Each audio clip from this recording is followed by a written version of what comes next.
Con motivo de las fiestas de Pentecostés, se efectúa en las calles de San Sebastián un desfile alegórico de carrozas que rememoran el 1900.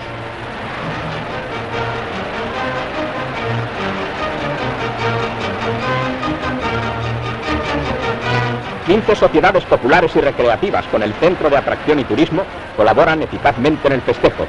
Las carrozas son de muy diversos tonos y estilos, pero todas ellas tienen como finalidad la rememoración de los viejos tiempos de San Sebastián y sus graciosas y definitorias efemérides.